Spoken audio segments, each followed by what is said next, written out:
നമ്മൾ ചെയ്ത് തന്നെ കേക്ക് ഡിസൈൻ പിന്നെ ഒന്നുകൂടി റിപ്പീറ്റ് ചെയ്യാൻ പറയുമ്പോൾ എനിക്ക് ഭയങ്കര ബുദ്ധിമുട്ടാണ് കേട്ടോ. കാരണം വേറെ ഒന്നുമല്ല, നമ്മൾ ഓരോ പ്രാവശ്യം വേറെ വേറെ കേക്ക് ഡിസൈൻ ചെയ്യാനാണ് കേട്ടോ ആഗ്രഹിക്കുന്നത്. ഞാൻ അങ്ങനെയാണേ, ഒരു പ്രാവശ്യം ചെയ്ത കേക്ക് ഡിസൈൻ പിന്നെ ചെയ്യാൻ എനിക്ക് അത്ര ഇഷ്ടമല്ലാത്തതാണ്. പക്ഷേ ഈ ഒരു ഡിസൈൻ എന്ന് പറയുന്നത് ഞാനൊരു 3-4 കൊല്ലം മുമ്പ് ചെയ്തതാണ് കേട്ടോ. അപ്പോൾ ആ ഒരു കേക്ക് ഡിസൈൻ ചെയ്യാനായിട്ട് എനിക്ക് ഭയങ്കര ആഗ്രഹമായിരുന്നു. അപ്പോൾ ഞാൻ അവർ കസ്റ്റമറിന് ഫോട്ടോ അയച്ചു കൊടുക്കുന്ന കൂട്ടത്തിൽ ഈ ഒരു ഡിസൈനും കൂടെ അയച്ചു കൊടുത്തിട്ടുണ്ടായിരുന്നു കേട്ടോ. അവർ ആ കേക്ക് ഡിസൈനാണ് കേട്ടോ സെലക്ട് ചെയ്തിട്ടുണ്ടായിരുന്നത്. അങ്ങനെ നമ്മുടെ അടുത്ത് 1 കിലോ വൈറ്റ് ഫോറസ്റ്റ് ആണ് കേട്ടോ ചെയ്യാൻ പറഞ്ഞത്. അങ്ങനെ ഞാനിവിടെ 2 7 ഇഞ്ചിൻ്റെ കേക്കിലാണ് കേട്ടോ കേക്ക് ബേക്ക് ചെയ്തിട്ടുള്ളത്. 4 ലെയറായിട്ടാണ് കേട്ടോ ഈ കേക്ക് ഒന്ന് സെറ്റ് ചെയ്ത് കൊടുക്കുന്നത്. കേക്ക് നന്നായിട്ട് സെറ്റായതിനു ശേഷം സ്കൈ ബ്ലൂ കളറിലാണ് കേട്ടോ നമ്മളിത് സെറ്റ് ചെയ്തെടുത്തിട്ടുള്ളത്. നന്നായി സെറ്റ് ചെയ്ത കേക്കിലാണ് നമ്മൾ ഗ്രീൻ കളറും വൈറ്റ് കളറും ഇതുപോലെ ക്രീം ഒന്ന് അപ്ലൈ ചെയ്ത് സ്ക്രാപ്പർ ഉണ്ടെന്ന് വലിച്ചു കൊടുക്കുന്നത്. പിന്നെ ബാക്കിയൊക്കെ ഫോണ്ടൻറ്റ് വർക്കാണ് കേട്ടോ. ഇങ്ങനെയൊക്കെയാണ് കേട്ടോ നമ്മൾ ഫോണ്ടൻറ്റ് വർക്ക് ചെയ്തെടുത്തിട്ടുള്ളത്. ഇതെല്ലാം കട്ടർ വെച്ച് കട്ട് ചെയ്തെടുത്താണ്. അതിൻ്റെ ഫെൻസ് മാത്രം നമ്മൾ അല്ലാണ്ട് ചെയ്തതാണ് കേട്ടോ.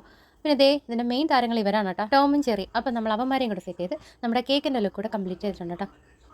ഒന്നുകൂടി ഈ കേക്ക് ഡിസൈൻ തന്നെ കണ്ടപ്പോൾ ഭയങ്കര സന്തോഷമായിരുന്നേ. പിന്നെ നമ്മൾ ഈ ഫോണ്ടൻറ്റ് വർക്ക്സ് ഒക്കെ ചെയ്യുന്നതിന് നമ്മൾ എക്സ്ട്രാ ചാർജസ് ആണ് കേട്ടോ വാങ്ങിക്കാറുള്ളത്. സ്റ്റിക്കർ ടോപ്പേഴ്സ് ഒക്കെ ആണെങ്കിലാണ് നമ്മൾ കാശ് വാങ്ങിക്കാത്തത്. ബാക്കി ഇതുപോലെ ഫോണ്ടൻറ്റ് വർക്ക്സിനൊക്കെ വർക്കിനനുസരിച്ചാണ് നമ്മൾ പൈസ വാങ്ങിക്കുന്നത്. പിന്നെ ഈ ടോമും ചെറിയൊക്കെ കുറച്ച് കട്ടിയുള്ള ടോപ്പേഴ്സാണ് കേട്ടോ, പേപ്പർ ടോപ്പർ അല്ല കേട്ടോ. അപ്പോൾ ഇന്നത്തെ നമ്മുടെ കേക്കിൻ്റെ വീഡിയോ എല്ലാവർക്കും ഇഷ്ടമാവുന്നതായിരിക്കുന്നു. ഇഷ്ടമായിട്ട് തീർച്ചയായിട്ടും സപ്പോർട്ട് ചെയ്യാം. മറ്റൊരു വീഡിയോ ആയിട്ട് കാണാം. അതുവരെയും ടാറ്റാ.